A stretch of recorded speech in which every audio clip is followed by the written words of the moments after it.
Je pense par exemple aux décrocheurs, aux jeunes qui quittent sans aucune formation professionnelle ou universitaire.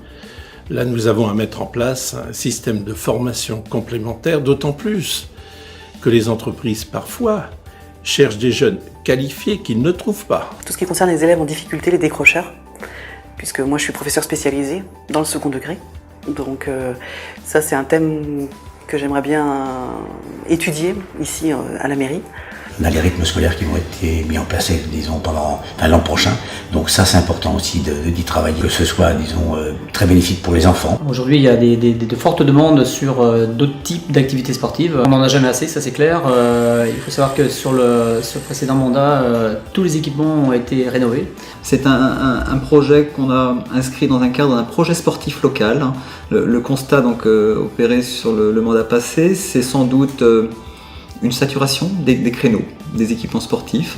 Donc il faut, je pense, fondamentalement s'interroger sur de nouveaux équipements structurants pour la ville de Vitré. J'ai eu la chance l'année dernière aussi de pouvoir faire un service civique sur la ville de Vitré sur le développement du sport pour les personnes handicapées. Bon, surtout soutenir le handicap, le sport en handicap.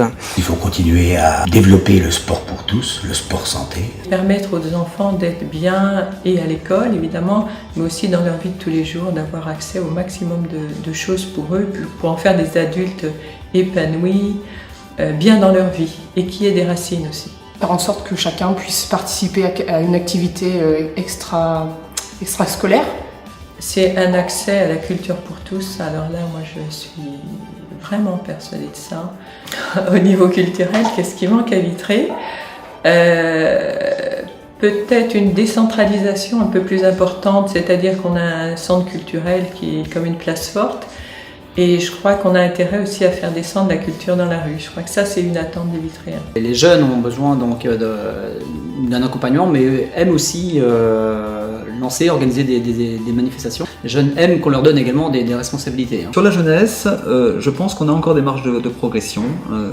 On a des projets imaginés en tout début de mandat qu'il faudra concrétiser. Un des enjeux sur lesquels on a essayé de progresser, et encore une fois on peut faire mieux, c'est sans doute notre capacité à capter la parole des jeunes. On a beaucoup travaillé en début de mandat sur la construction d'un guichet unique en fait pour les jeunes qu'on a appelé pôle jeunesse. Mon vœu le plus cher ce serait que ce pôle jeunesse voit le jour dans le prochain mandat, et donc j'essaierai de m'y atteler. Des jeunes en action, c'est beau en fait.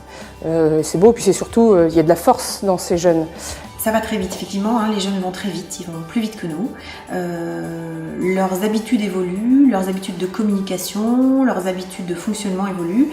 Et si on veut être un bon élu jeunesse, il faut être au courant de ces évolutions-là.